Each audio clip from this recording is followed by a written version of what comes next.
Hello everybody, welcome back to Minecraft on the Block, the Taggarts. This is a Technic pack series where we do a lot of work with Industrial Craft and Buildcraft and Red Power 2 and all the mods that come with that.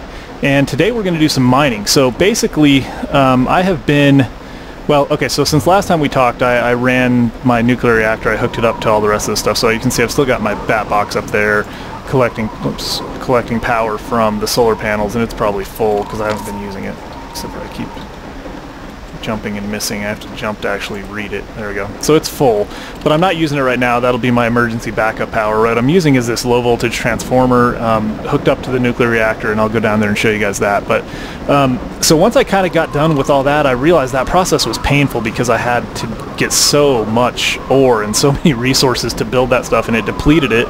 So I went back and started doing some more mining, and I got some mining going. I'm doing okay, but the problem is that I just used up that it takes so long to do it that way. And there's mining things in the game, in the mods, like Industrial Craft 2 has the miner and Buildcraft has the quarry, and there's also another type of mining device, I think, with Red Power 2. So I decided I was going to try to mess with them, and I wanted to pick the one that I thought that I could get going the quickest. And so I picked the Industrial Craft 2 miner because it took the fewest diamonds. I only had like 10 diamonds, and I didn't want to go looking for diamonds. I think I needed like 11 or 12 or 13 or something like that to get the Buildcraft quarry going. It takes a diamond pickaxe, plus it takes 2 diamond gears, which each take 4 diamonds to build, and it was just going to be more resource intensive. So I was able to make these relatively cheaply, and I made all the goodies that I could get. I got the diamond drill, the OV scanner, I got the miner and the pump, and I'm going to hook it up directly to power. So I had originally started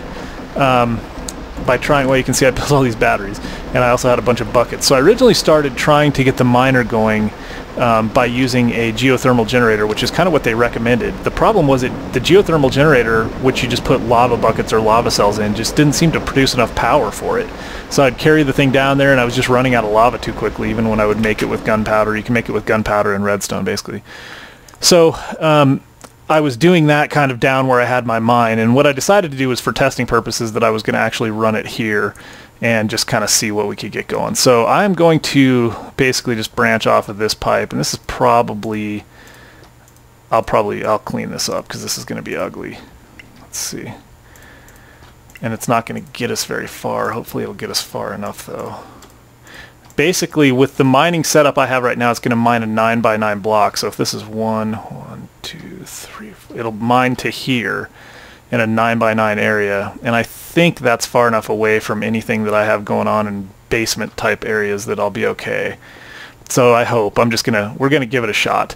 And so one thing that we have to do is I got to get a low voltage transformer going with this, because if I don't, I will blow up my miner. So that should be good, and then we'll turn that so we want the LV side. Let's see, how do I do that? We want that side. How many times am I going to put it down and pick it up? There we go. Oh, that's right. We want the triple side to go. We only want that one side like that. There we go. Now the rest of them are single outputs. So the triple output has to be the high voltage input, or the triple hole is the high voltage input, and then the single holes are the outputs. So now we should be able to put our miner down, and we will dump it right here. Okay, that didn't blow it up. That's good, and it's getting power. And then this is a pump, so the pump will basically, as the miner mines down, the pump will pull out liquids that it runs into. If you don't have that, it'll just get stuck if it hits liquids. And the pump will let us pull them out. Whoops, that's not where I wanted to put that. Will let us pull those out and put them wherever we want. And I feel like I got something weird going on here. Put them in these cells, which we will put up here. So the pump, if you just have it above liquid, it'll actually just pump and fill cells by itself if you power it. If you have it next to a miner, you don't have to power it. It'll take power off the miner and it'll work. At least that's the theory. And then finally, we want to have a chest. So I'll probably do, well, I don't care for right now. We're just going to put the chest right here, and it will just pump stuff that it finds in the mine into the chest. So to get this going, we have to fill this up with a miner and a scanner. We don't actually have to have a scanner, but we're going to use a scanner in this case. the diamond drill, I decided to go with a diamond drill because it's faster, and I thought it would be worth doing. And then the OV scanner is the highest scanner you can get. That's what allows you to go a 9x9 block. If you just use this scanner, you can actually use this standalone. If I just stand somewhere and hit the button, right click, you'll see at the bottom it says this area is 31. That's the ore value of this area. As you move around, right there is 59. I've had it go up as high as like 70. Ooh, there's 80. So and that's based on, I think that's probably because there's, well, I don't know what that is. So right here would be a good place to mine, but it's too close, probably because of all the coal and stuff. But anyway, the idea is that will tell you where, and then you can use this thing and you can actually mine. This is basically just like an axe, except for it never wears out. So you can just mine with that. And then it has a battery, and that goes down pretty quick, so you'd want to take a battery pack if you were going to use it. But that's not what I'm using it for anyway. I am going to use it for this. So we're going to stick this in, stick the scanners in, and then we start putting pipes in. And you can see I have 84 pipes total. I did that because we are on Y level 86, so we're 86 above bedrock, and I figured I wanted to be able to get as close to bedrock as I could, so we're going to give it a shot. So you put it in, and it's just going to start shoving those things into the ground and mining. And as it mines, it'll pick stuff out and throw it in here. Now it'll mine whatever is directly below it, and then it'll mine whatever. As far as I can tell, I kind of watched it before. It kind of mines what's around it if it needs to get to ore. I don't really know. I'll have to look into the details of it. But like right now, it's picking up a bunch of bedrock or cobblestone. It's not even supposed to be picking up cobblestone, frankly. It's supposed to be. I don't have cobblestone as one of the things that it wants to mine, but I think it has to mine to get to the other things. Like it can't just magically pull things out. Ores, it doesn't just pull them out if it doesn't have a clear path to it. So I think it mines a path and then it gets it. At least that's my understanding, but I don't know if that works, if it works that way or not. There is a config file, so it just finally picked up, I think it mined all that cobblestone to get to that piece of coal. So the config file will basically tell you, or there's a config file for, it's an Industrial Craft 2 config file, and it'll let you decide what is valuable ore, and you can assign the block ID and the value, what you want it to be, like how valuable, and that will go into the scanner. So when you hit the scanner, if it's, if you have diamonds set as 5, then it'll take 5 plus whatever, however it figures out the density of the ore value density. And you can also add in additional things. I added some Buildcraft ores in there. I just took a config file entry that I found in a forum post, so I don't even really know what it's going to give me, but I'm getting a ton of cobblestone, which I really don't want, and I'm not getting much else. So this may not be that efficient, and right now we haven't run into any liquids. So we'll come back to that in a minute. I was going to show you, I'm trying to think of what else. So I guess what I didn't show last time is that I do have my nuclear reactor hooked up now and running. So this thing, you can see it's being drained because I'm using it. If we flip the switch on, well, that's turning that off flips the nuclear reactor on. You can see that we're actually pulling more. The nuclear reactor is able to power this, and there's some stuff going on upstairs. I think I'm smelting or macerating some stuff. So the nuclear reactor will power my whole house, but this thing stores up to 600,000 EU anyway. So, and it puts out 128, which is why we have to have the low voltage transformer. Let's see what else this has got. Okay, so we got 3 uranium ore so far. And I might dig out a little bit and kind of try to show you guys. When we pull this thing up, there's going to be just a really deep hole. There will definitely be a hole right below it, and then there will be, other blocks around it that have been mined out. So let's come back to that in a minute. Let's see what else. I did do some organization in here.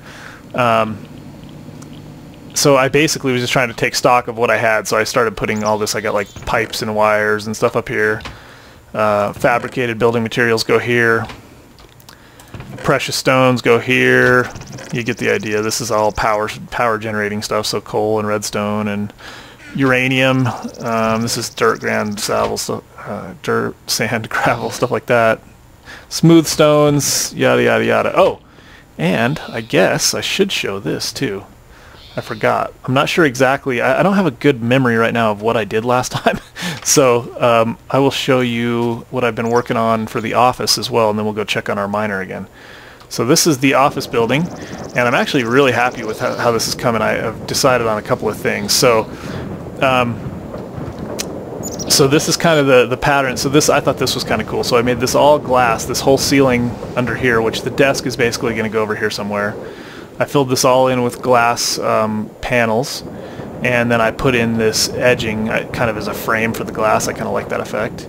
And then I put these hollow basalt panels in with glass above them. I kind of thought that was a cool look, so just kind of gives it a drop ceiling effect here, and then you go into the more open ceiling. I'm going to fill in, I think I'm going to replace a couple of these stones back here with like black light, just like we did down below, so that it'll light this up at night. That would look kind of cool. So anyway, this is going to be the office space up here. I'm going to put a wall in probably somewhere right around here, and this will be like a library area over here, and I'll have, I don't know, haven't decided on everything yet. My frame rate's going down a little bit, I apologize for that. So yeah, that's kind of where that's going, and then I'm going to have a spiral staircase that comes up somewhere right over here. Well, actually, we're at probably right around here. Or I might even actually have like a glass enclosure out here and have the spiral staircase come outside and then you enter in. But so this is going to be, this is the office space, and this will be where I have my desk and whatnot. So let's go back down. I just kind of wanted to show you guys that, where I was going and how it was coming along. But yeah, I think it's going to be kind of cool. If you look, our house is starting to look, well, it's not a house, our workshop slash factory area, starting to look pretty cool if you look at it from like over here. Yeah, I'm liking it. I definitely like it. So I'll probably put some sort of support, try to figure out a way to make something that looks like supports or something up there. But yeah, at night it looks especially cool, exceptionally cool. So let's go check on our miner and see how it's doing. I'll probably, from what I've seen, the quarry is just a better way to go, but it might not be that. It might not be the case. I know the quarry, I don't have to like have pipes, all those different pipes that I have to keep inserting, and you just kind of set the quarry up and give it some power and it runs. So we'll see how this goes. But I figure this would be a good way to at least get started, and hopefully this will, oh no, how did we get a creeper down here? That's not good. We're gonna have to do some creeper extermination. Dang it, I don't want him to blow up in there and destroy everything. Let me take care of him and come right back. I don't know how long it's going to take, and we've only got about a minute and a half. I'll be right back. Alright guys, I'm back. I had to do some handy bow work to get rid of him, so hopefully there's no more friends in here, but we got about a minute left, so I just wanted to come back and check on this miner situation. Alright, so we got dirt, a ton of cobblestone, just picked up a piece of silver ore. That's good. That means that we're getting some additional ores. But some flint, which is funny because that means that, I don't know why in the world would we get gravel. Let's see, how far down are we? Oh, we're getting a ways down, so I guess it must have picked some of that. If you think about it, we will have gone 80-something blocks, so we should have, you know, this is probably just blocks that were straight below it. These are blocks straight below it. These are, I don't know how this works. I don't know if it picks up stuff that's in its way or what, but we get a fair amount of iron, we got a little bit of silver ore, and we got some uranium, some coal. That's not bad. A lot of cobblestone. That's going to be a problem. I already am out of places to store cobblestone. Did we get any liquids? No liquids. So we're getting close. In fact, let me do this. I'm going to pause again because we only have a few seconds left, and then I'll come back. I want to make sure that we can get all the way down and you guys can see it. I'll be right back. Alright guys, I'm back. And I actually went and created some extra mining pipes because I wanted to make sure I was able to get all the way down, but you can see it stopped about 7 short, which means it actually stopped somewhere around level, let's see, 86, and I had 80, and it was 7 short of that, so it's like 73 or something maybe is where it stopped. I don't know if that makes sense, but that seems to be the case. So you can see that it actually got us some tin, silver, redstone, fair amount of iron, some uranium, so it wasn't that bad. I'm not sure exactly how this works. I'm still gonna have to do some research and figure out what's going on, but you can see that it's actually getting us some of the stuff we want, so I don't know how that's working, but there's the buzzer. I just wanted to remind you guys, please check me out on Twitter, MinecraftOTB, and follow me. You can get all the latest information. MinecraftOnTheBlock.blogspot.com is the blog, and I'm trying to be a little more active there, but I definitely need to see if there's going to be viewers before I put too much time in there. Facebook, Minecraft on the Block, and as always, tell your friends. And check out the other series if you guys have just been watching this and you haven't seen them. I have a regular kind of adventure series in Vanilla 1.0, and I also have a Spellbound Caves, which is really kind of fun and exciting. And they're all on my channel, Minecraft on the Block, YouTube. So anyway, thanks for watching. I'm going to do a little bit more mining and figure this out, and then maybe next time we'll put up a quarry. So anyway, I appreciate it. I hope you guys liked it, and I'll talk to you soon.